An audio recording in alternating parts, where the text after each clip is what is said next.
So with Mr. C, I wanted to work a little bit with some dog-centric play. So a lot of times if our puppies have a lot of energy, because sometimes again being a youngster but also being a high drive kind of guy, is I would recommend to include some dog-centric play into your repertoire. So the reason behind that is if Mr. C sometimes has his needs that are not always being met, especially for a hunting dog, they tend to be able to work for long hours and really keep very sort of targeting their original design, which is be to find critters and tell you all about them. We may find for Mr. C is being able to practice chasing, grabbing, and tugging and biting on a flirt pole to be a very nice outlet, and then work some skills as well throughout the day. So, oh my goodness, chewing is optional when you have a snack in your mouth. So with Mr. C, this is again called a flirt pole. It does have a little sheepskin attachment. So when I like to work with a puppy with a flirt pole, I make sure to keep the toy low. If, for example, Mr. C were to follow the toy and go leaping up into the air, he might then land poorly or hurt himself.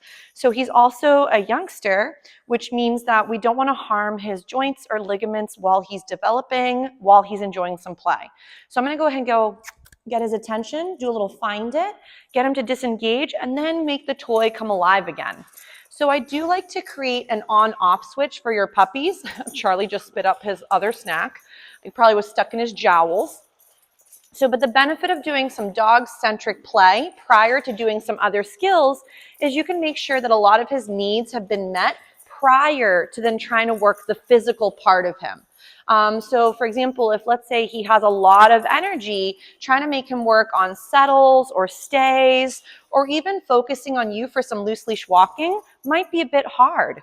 So getting your puppy to have their needs met both mentally and physically with dog-centric play can be a great way to make it much easier for you to live with this wild man in general, but for any dog.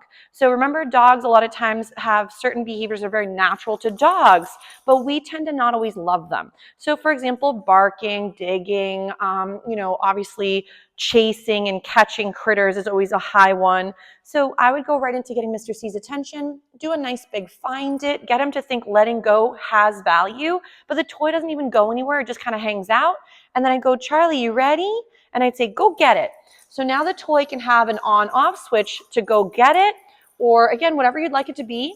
And then sometimes there can be a settle, which would be to let go of the item so we can either play again or be all done or finished, which could be your release, the end to the game. So with my guys, when I'm all done playing with them, I'll say finished, and then we'll give them a break, and then we'll go and work other skills other than play, or maybe give them a rest because they've already been, met their needs physically or mentally for the moment. And then they can take a nap. Because remember, for puppies, he still needs between, I'd say, 18 to 20 hours of rest a day and sleep. So if he's not getting enough rest, he might then become overtired. And then when he's overtired, ready? He becomes even more unruly or more of a wild land shark. So notice how I practice having him disengage from the flirt pole toy, but I don't make the toy come alive until I want him to go ahead and take a moment to go chase the critter. So I'm going to go, ready, Charlie, do another little find it, get him to let go. Then I could technically, as he's getting more comfortable, lift it up, get his little focus on me. So I might go again, get his attention. Ready, Charlie? He's like, hold on, lady, there's crumbs everywhere. He can go be my vacuum for a minute too, which is very helpful. But then from there, I'm going to get his attention, get a little sit. And then from there, he's like, yes, ma'am, I'm ready. So I might go back into getting a little focus, sit. So I might help him with a little hand signal. If he's a little distracted, he again does sometimes get distracted by the noises around the building. There's a lot of trucks and trains, but then also, and always good to double check on your grooming, but then my little one is off in the distance doing her own thing. So Charlie, ready? Go get it. So the benefit of sometimes using play too is you can use play to redirect your puppy away from a distraction. So if let's say Mr. C normally gets really distracted by another dog or a squirrel or another person, using play as a way to regain their focus can be immensely helpful. So building toy drive can be a great way to also fulfill your puppy's needs through a toy as a reinforcer versus food or exploration or other options that they enjoy. So right now he's doing a really nice job. So I might go again, ready? Charlie, Get his attention, find it, get him to go relinquish the toy. I might then start to pick up the toy or leave it on the floor, whichever you find is easiest in the beginning. And then as he gets more fluid from here, I might get his attention again. And this is working that on-off switch. So ready? Charlie. He's like, hold on, lady, there's one snack on the floor. So we'll get a little sit. He's like, my brain melted because all I want to do is play. Sit. Yes. And then from there, I'm going to go ahead and toss the toy and he can go get it again. So again, the benefit of doing some of this play is you're getting your puppy to practice chasing and grabbing for a creature that, again, isn't maybe you, the cat, or maybe an animal in the yard. So again, a lot of those toy and prey drive scenarios are very normal and natural for your puppy, but we want to redirect those normal behaviors onto appropriate outlets, which for him could be what's called a flirt pole. So again, to sort of flirt and a pole is the name, so flirt pole. So for Mr. C, he's doing a really nice job working some of these moments. So then we might go, Charlie, ready? Find it. He's like, hold on, lady, I caught the critter and he's delicious. If, let's say, he gets a little stuck, I'm going to go right to his little nose, get his attention, and then do another little find it off to the side. So play, again, great venue for Mr. C to expend some energy and get a little bit fatigued in all the right ways.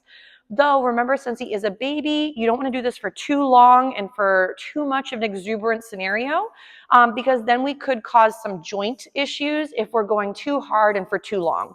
So again, we're going to have the toy come alive and we're just going to have him play. And again, this is maybe about 5 minutes or so of him playing. Nice catch, Charlie. And he finds it to be very appealing. So again, great way. If your puppy starts doing some tugging, I just lower the pole and step on my little rope. So as he's pulling, it doesn't all of a sudden ricochet and hit me if I'm holding the pole upwards. So Charlie's doing a great job, but we're going to give him a little break. Oh, he says, but I need to lay down with my best friend. If your puppy just starts to chew on it and starts to try to break it, I would recommend give them a little break. They could be getting overtired, and instead of playing with the toy, they want to sometimes swallow it or ingest it by breaking it into smaller pieces. Those would be things we'd want to avoid. So now for Mr. C, we're going to warm up with a couple little find its and then go into some recall practice in just a moment. So for Mr. C, if he's already doing some really great check-ins, I want to feed him for that. So if, for example, we were only feeding in the moments we were practicing, the problem there is sometimes getting behavior throughout the day, you might be able to capture the beginning stages of those skills and start to create more value in those scenarios. So for Mr. C, again, one of my favorite ways to work with recalls in the beginning is to show him a little snack, let him go get distracted by doing a find it, and then from there, Charlie, come. Yes, and feed for that. Very nice. So again, we're creating this lovely name recognition, but also working that association and coming to you as being good. So Charlie, come. He's like, this spot looked delicious. Yes. You can also do what's called jackpotting a behavior. So you feed several little snacks, one after the other, to create a lot of value in that behavior. So again, we're going to send him away with a little snack, get him to go get distracted. Charlie, come. Yes, nice job. If you're finding that recalls are hard for your babe, start them off in the home, so inside the house, and work around there. Charlie, come. Yes. Obviously, make sure to keep it short and sweet for greater success. Sometimes we get into a rhythm of, oh, we're going to practice for 5, 10, 20 minutes, and sometimes that might be too long of a period for your puppy. So you might find short and sweet to be much more successful. Charlie, come. Yes, nice job. She's doing a really great job. Beautiful job, sir. So ready? Another little find it. Gorgeous. Charlie, come. Nice. So if your puppy can do, let's say, 15 really awesome recalls, sometimes do 2, sometimes do 5, sometimes 7. Charlie, come. But I would make sure that when you're setting up your puppy, it's for success. So if you know the environment is too stimulating or too difficult, assume your puppy's not going to do well. And if they get a little excited, ignore. So if he starts doing some of these behaviors where he gets a little bit mouthy and tries to go for my lovely stinky rag, I go right into a little find it, and then I'd see if I could work another skill instead. So then from here, we might work a little bit with our sit. Yes, feed for that response. But this is where having different abilities to rotate through some skill sets will be helpful for Mr. C.